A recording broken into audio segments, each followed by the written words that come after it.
A message on my email is apologies, I'm on holidays. Apologies for the 5-minute delay in getting back to you. But so thanks for the introduction. As that has been said, I'm actually part of a big team, so it's not just me creating this data set. So I don't want to take that credit because there's a large group of people that I work with. Before I proceed, I wanted to disclose that our group receives research funding from the National Institute of Health, as well as several industry partners. And I represent MIT Critical Data. It's a global consortium consisting of healthcare practitioners, computer scientists, engineers, and increasingly social scientists whose mission and vision is to put data and learning at the front and center of healthcare.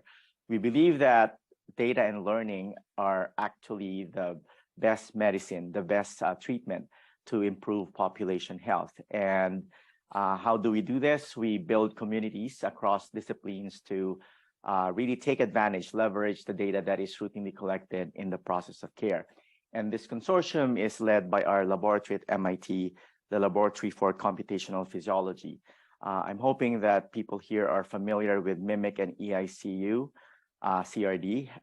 What I wanted to give is an update on what are the enhancements. So for both data sets, we will be releasing soon the data collected during the pandemic.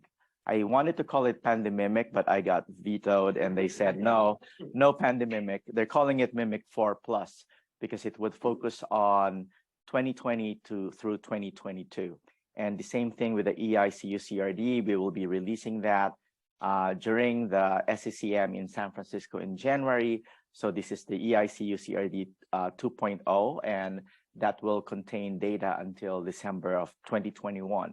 So this provides ample opportunity to use the pandemic as a natural experiment because some of the interventions were not offered during the pandemic, and we can try to estimate what is the value of those treatments when they were not available. Of course, there's going to be a lot of confounding, so we're going to have to use some causal inference methodology, difference in difference, but we're excited about some of the new questions that can arise when you compare the year of the pandemic to the previous year and match the patients and see what happened in their treatment, what happened in their outcomes.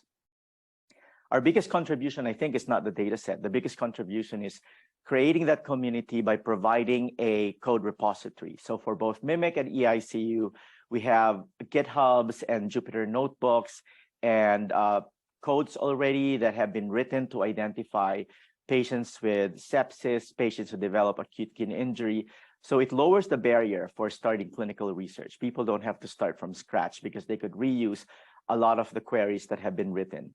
So we have this large repository where people can contribute, and it also provides a quality check. So we have found that some of our definitions in the past are wrong, and that's fine with us. We want it to be proven wrong because it means that this is getting better, that this code repository is dynamic, and it's also a product of the collaborative ecosystem that we're creating. And around the world, we organize datathons. I believe Australia has had 4 datathons in the past. As you know, this weekend, we will have 4 simultaneous datathons in Perth, Melbourne, Sydney, and Brisbane. And I will be in person in Brisbane. So I'm excited because there will be a ton of Australian data that will be offered. During the very first datathon, we only had MIMIC, eICU, and the ANSIX data set. This time, we're going to have data from New South Wales, from Queensland. We were able to convince the leadership that sharing the data is really the best way to unlock the knowledge that is encrypted in these data sets. So it's a great opportunity to interface clinicians who have interest in data science and data scientists who have interest in healthcare domain. And another benefit that we have seen from this datathon is that they have been a testament to the power of data sharing. So we invite chief executive officers, chief information officers, people from the health ministry, presidents of the universities, and they see the magic that happens when people with different backgrounds come together and start asking questions, start performing the analysis together. And because of these datathons, there have been a number of electronic health record data sets coming from our partners in other parts of the world who have followed the MIMIC model. So now we have the Amsterdam UMC DB, we have the Vitals DB from Korea. There is also a large set of data that we are putting together for African researchers.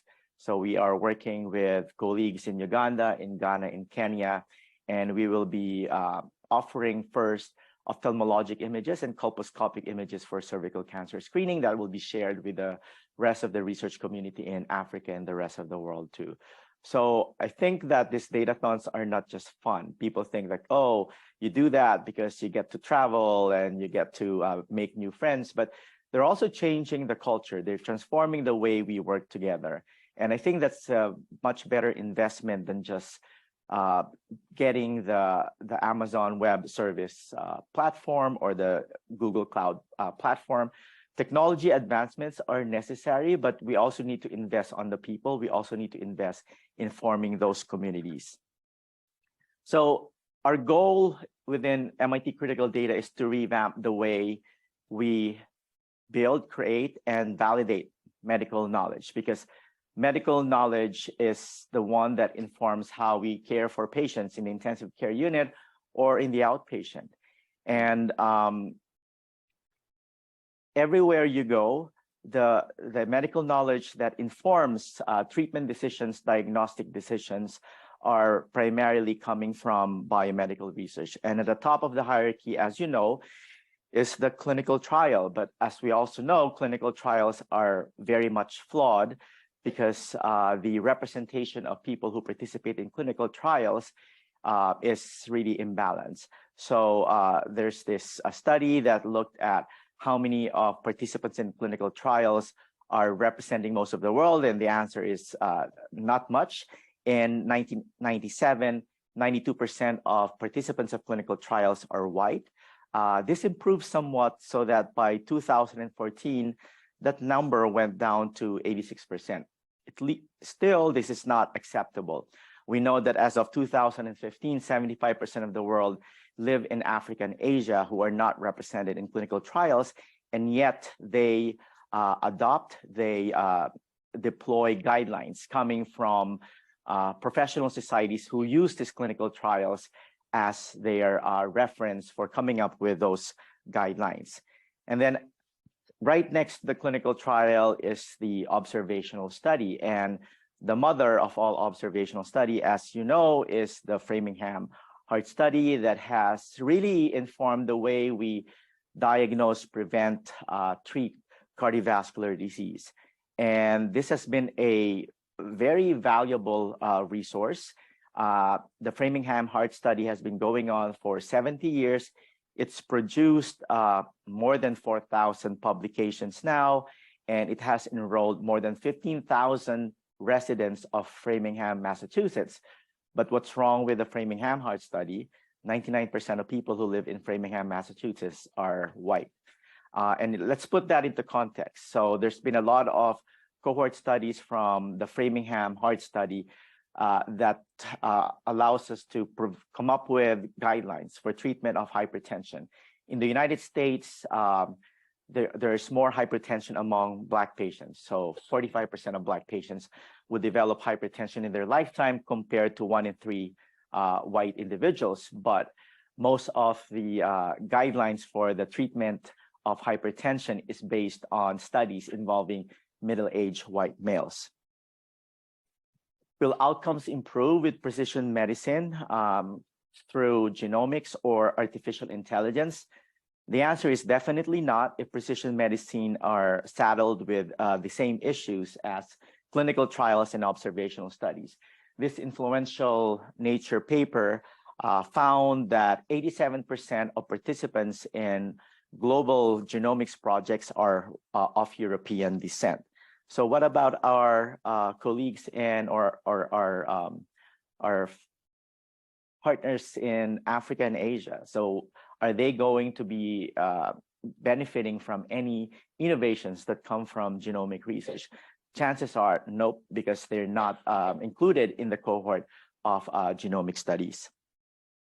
And now every healthcare organization, every health ministry, every startup company is touting how AI will transform the way we deliver care.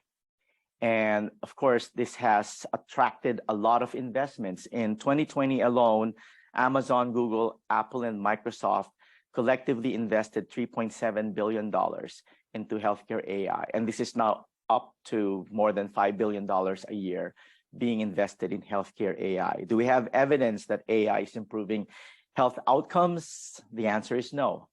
Last year marks the 10-year anniversary when algorithms, artificial intelligence beat humans in the game show Jeopardy. And the event, I think, heralded the modern age of artificial intelligence. The data scientists set their eyes on healthcare, a trillion-dollar industry that is saddled with medical errors, uncertainties, and waste. Over 10 years, IBM spent some $5 billion acquiring companies that create or put together health data. This include Truven, Exploris, Merge, and Vital.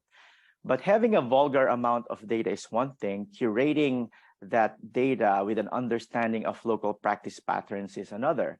10 years later, IBM Watson Health has been a cautionary tale in investing in healthcare AI. And as you probably heard, they have sort of divided IBM Watson Health and started selling parts of IBM Watson Health to different companies. Last year also marks the 5-year anniversary of the ProPublica investigative report that demonstrated that an algorithm called Compass, which is being used across judicial courts in the United States, is biased against Blacks and Hispanics. So Compass is providing some guidance to judicial courts regarding the amount of bail that is reasonable for a certain individual. It also provides some information on whether to grant parole by giving a prediction of the likelihood that this prisoner is gonna recommit or reoffend. And some judicial courts followed, everyone would run the algorithm, some would follow them and some would not. So there is an opportunity to see the false positive and the false negative rates. And it turned out that there were a lot of false positives among Black and Hispanic compared to white prisoners. So white prisoners were underestimated in terms of the probability of reoffending versus Blacks and Hispanic, where the algorithm is overestimating the risk of reoffending, and therefore they are not being granted parole. So what have we learned in the last 5 years? Or have we fixed the problem? The answer is no. What we've realized is how difficult it is to build algorithms that do not perpetuate the biases in society. Here's an interesting story. In late 2013, a 22-year-old Black gentleman named Robert McDaniel, who lived in the south side of Chicago, received this unexpected visit from the chief of the police department of Chicago. And he was warned not to commit any future violent crimes. And he was shocked because he has never been arrested. He has not had any contacts with law enforcement. But it turns out that McDaniel was one of 400 individuals in the south side of Chicago who was put into the heat list. And this heat list is generated by some algorithm that predicts the likelihood that they will commit some future crime.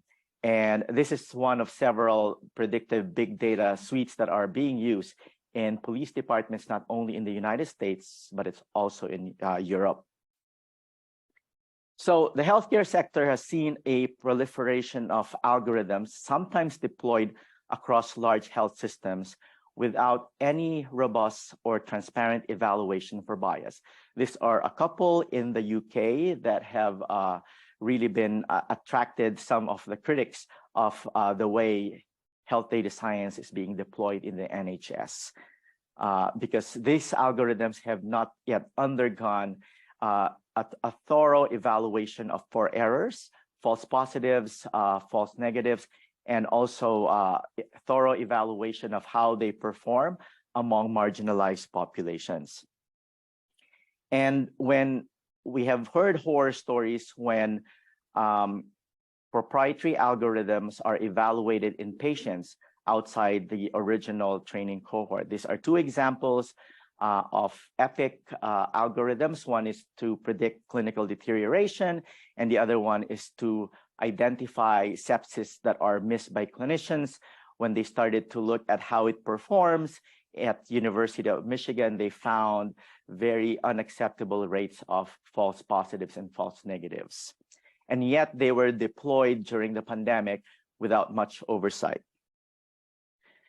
Even those that report solid performance in prospective evaluation across multiple institutions do not provide false positive and false negative rates among marginalized demographics. These are some of the biggest papers that have been used as proof, used as testament to the power of health AI. And when you read the papers, again, it is conspicuously lacking evaluation for potential unintended consequences, especially among those who are disproportionately burdened by disease. And even when an algorithm validates in 10, if not 100 hospitals, as we keep saying, there's no guarantee that it is going to validate or it is going to perform well in the next hospital. We talked about the myth of generalizability of algorithms, not only across geographic institutions, but also across time in these 2 papers shown here. And there's another very interesting story about algorithms that is used in health AI. There's a company in the US that is called Appriss, and they've come to dominate the management of state prescription databases. Their flagship project is NarcScare, and it provides a machine learning algorithm that predicts the overdose risk score of an individual. And this has been adopted across all states. So every pharmacist, every healthcare provider is supposed to look at the overdose risk score of an individual when they come in with pain, so that they are cautioned about whether to prescribe narcotics if the overdose risk score is high. But this is a proprietary algorithm. No one knows how NarcScare use different features. We don't know. They said that they take features from electronic health records, from EMS records, as well as some police records to predict the overdose risk score. And of course, since it's proprietary, no one can look under the hood to inspect the algorithm for errors as well as biases. So, as I said, what have we learned since 2016? Since the time that ProPublica report was published, we have learned that real-world data is full of bias, and that training algorithm with representation from different groups is necessary, but it is not enough.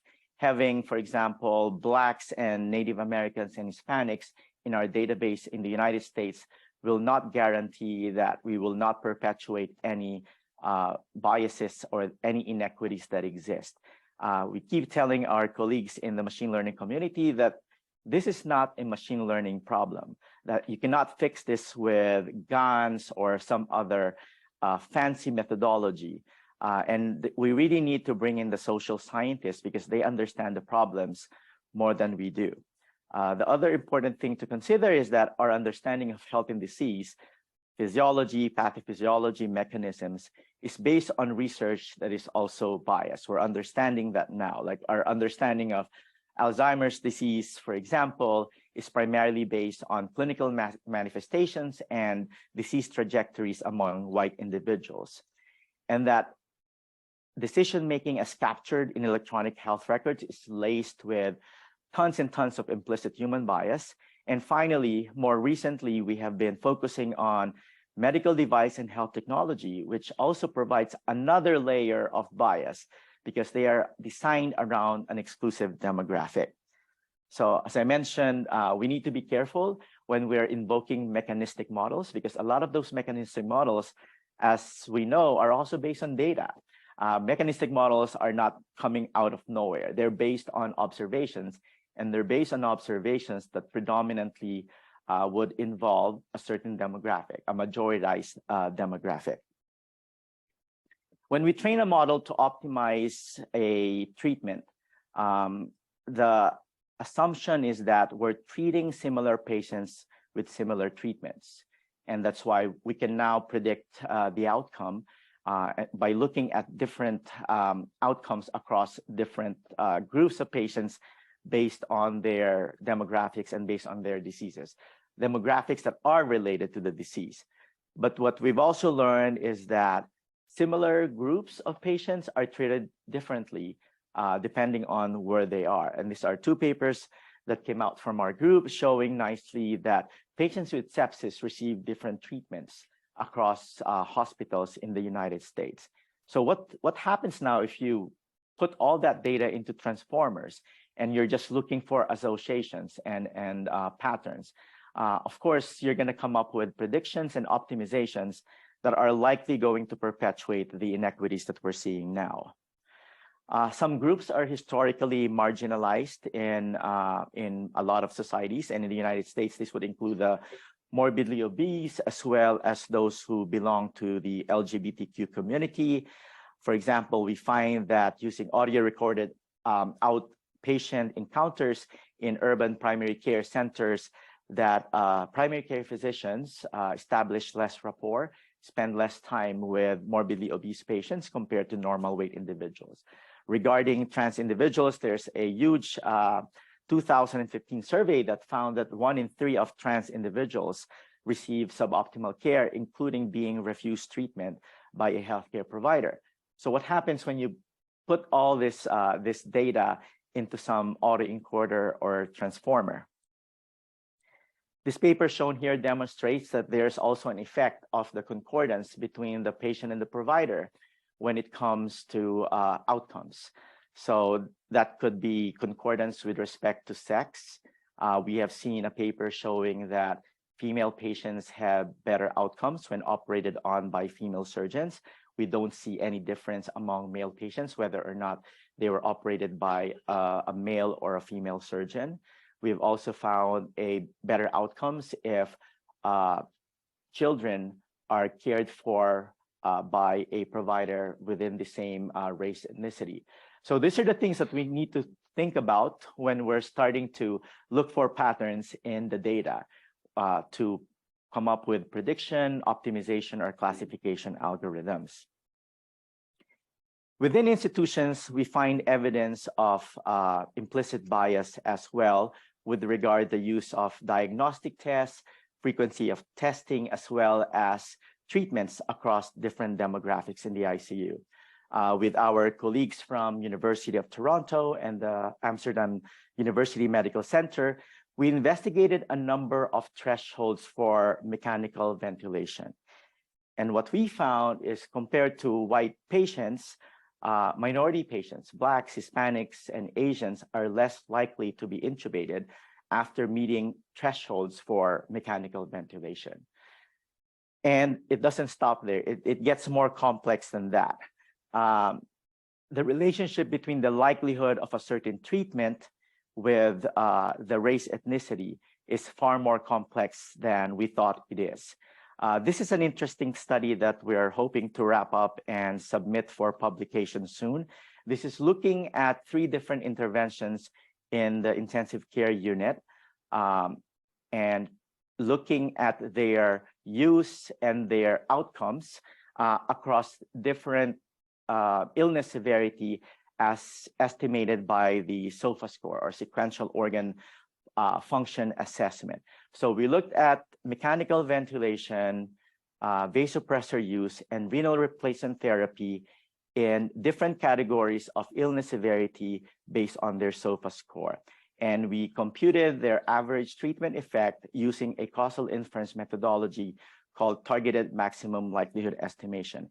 And it's very interesting to see that among the sickest patient, we actually see benefit of mechanical ventilation, renal replacement therapy, and vasopressor use.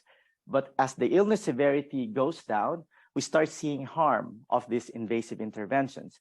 So much so that across the board, well, not across the board, but for renal replacement therapy and mechanical ventilation, those who are not too sick actually have an average treatment effect that is harmful to the patient. And are there patients who are more likely to be harmed by this, what we think is overtreatment? Yes, non-white individuals are more likely to receive treatments that don't benefit them. So here we are showing that if all had been ventilated, the non-white patients are more likely to die as compared to the white patients. We don't see this difference if all had been not ventilated. So this is, I think, a reflection that non-white patients are more likely to receive overtreatment among those who present with sepsis in the intensive care unit.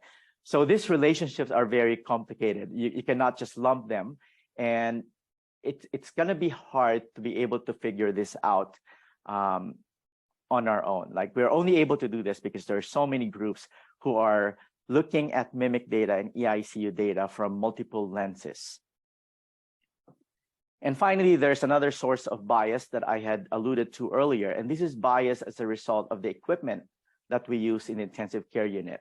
So our group published this paper in July of this year, where we showed that Black patients are more likely to receive suboptimal amounts of oxygen based on the arterial oxygen content as measured by a blood gas.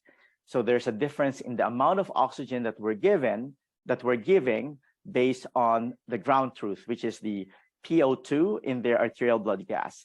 This difference goes away if you adjust it for the pulse oximeter. So it's a bit relieving to find out that the disparities is not because of subjective and prejudiced clinicians. It's because of the technology that we're using. We were caught unaware that the pulse oximeter that we are relying so much in the intensive care unit and operating theaters, the numbers mean different depending on the color of your skin.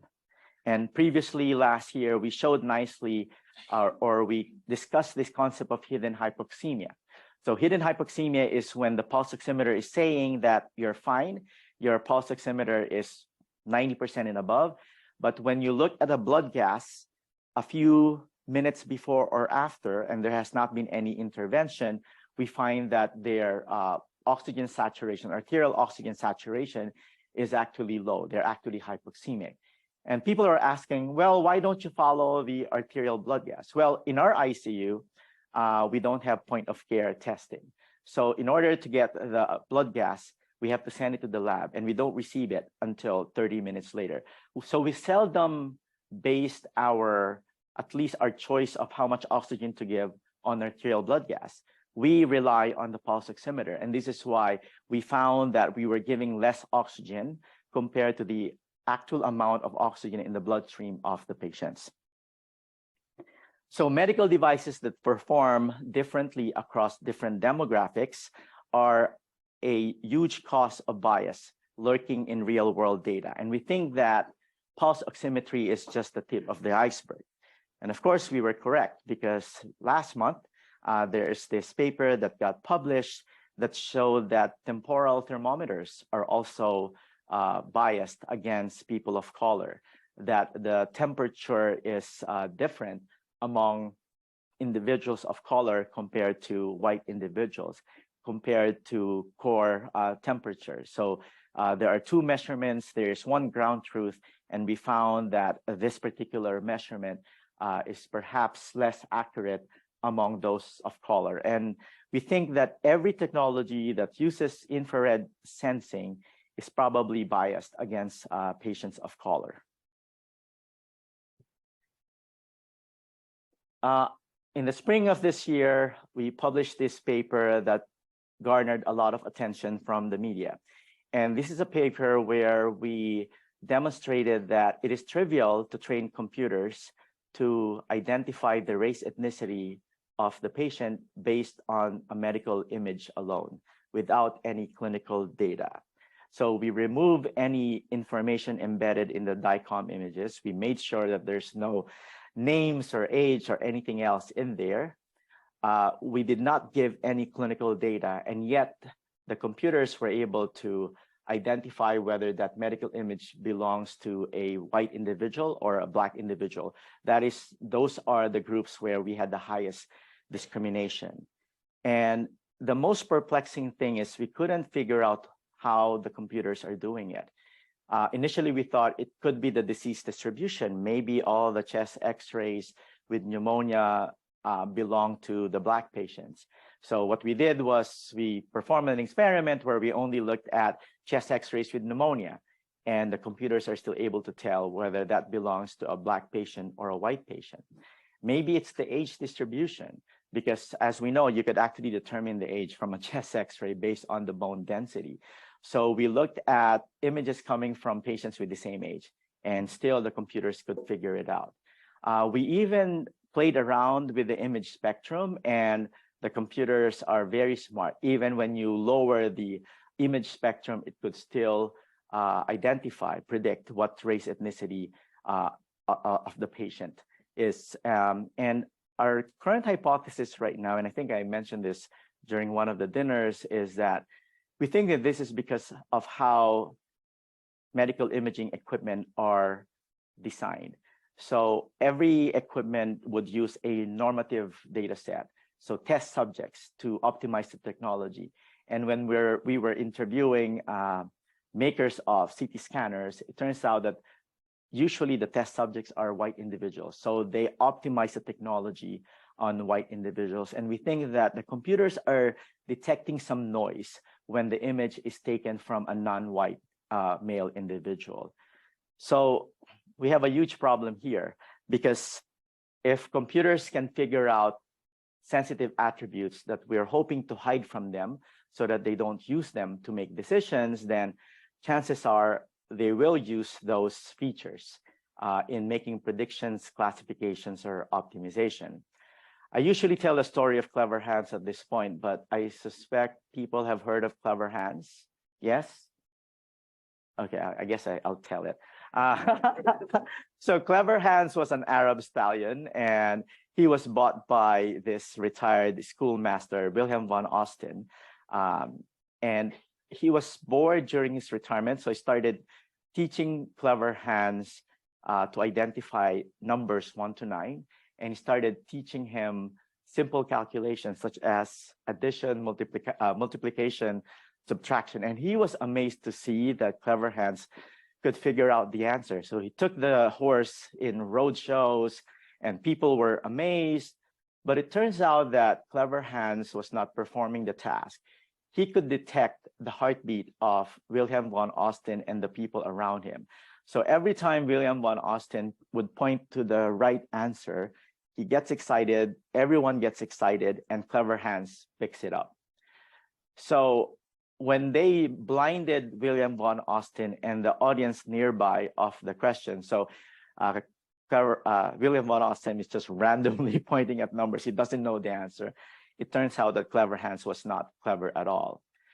So Clever Hands was taking cues from features that he should not be taking cues from. And we think that this is also going to happen. And there's this famous paper coming from investigators from UC Irvine and University of Washington, where they trained algorithms to distinguish wolves from huskies based on photos, but all the pictures of the wolves had snow in the background and all the huskies did not have snow. And sure enough, the computers are determining the wolf from a husky based on whether there's snow in the background. And we think that this is also going to happen if computers can figure out whether you're straight or gay, whether you're an IV drug user or not, whether you're Black or white. It will use those as features to make predictions. After all, we're training computers based on human data, and as humans, we have those biases.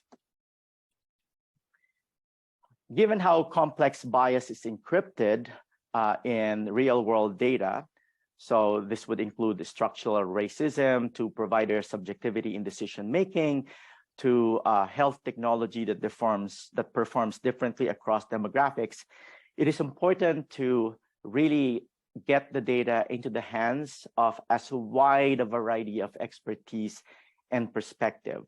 The old antiquated approach of having one group perform all the analysis and we take their word for it, I don't think it's no longer gonna cut it in this age, especially in the area of artificial intelligence, which is highly dependent on the data that we're using to train the algorithms.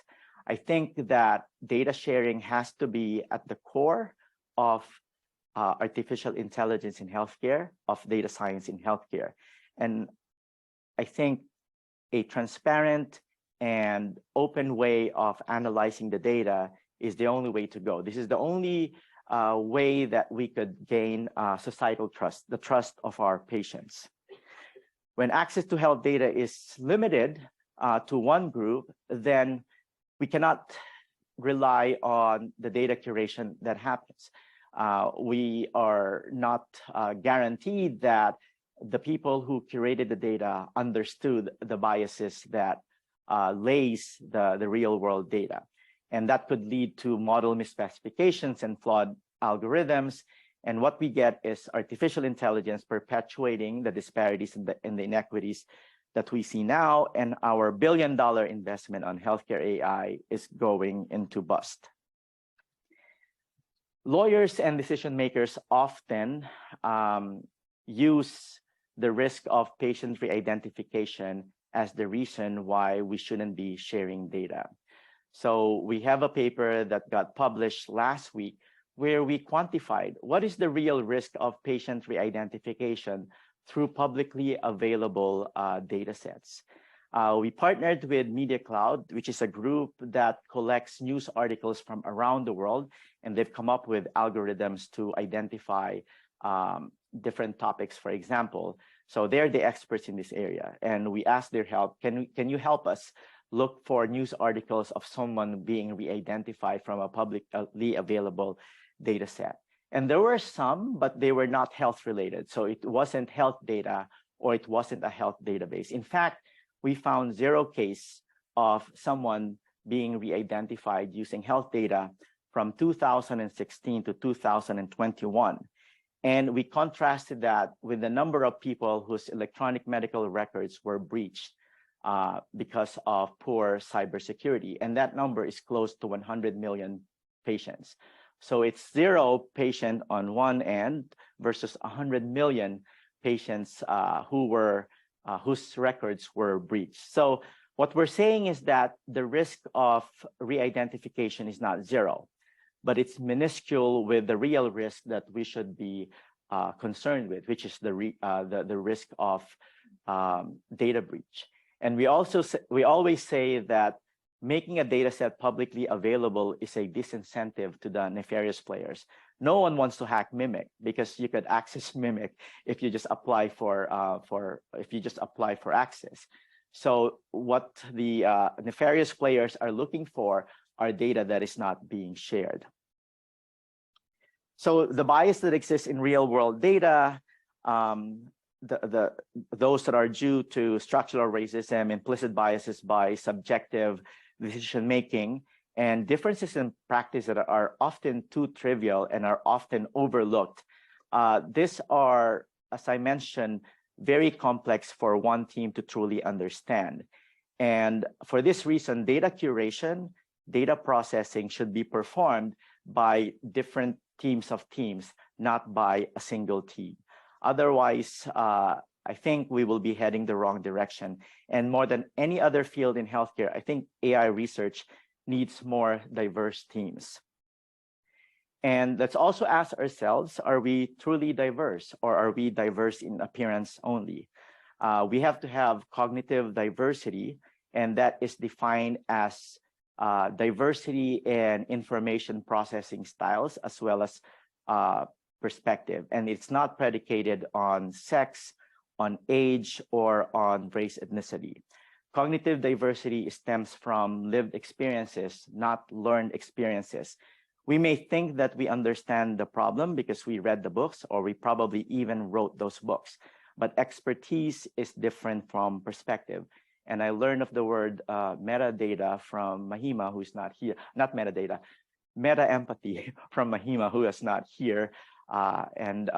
We need to be constantly asking ourselves, what are the biases that I have when I start looking at a certain data, when I start analyzing a certain data set? And if we have that constantly in our radar, then maybe we are less likely to come up with biased algorithms. So I wanted to conclude this presentation with one of my favorite quotes. If you don't have a seat at the table, you are probably on the menu. So it is time to build a much larger table. It is time to recruit colleagues and patients who truly understand the burden of disease.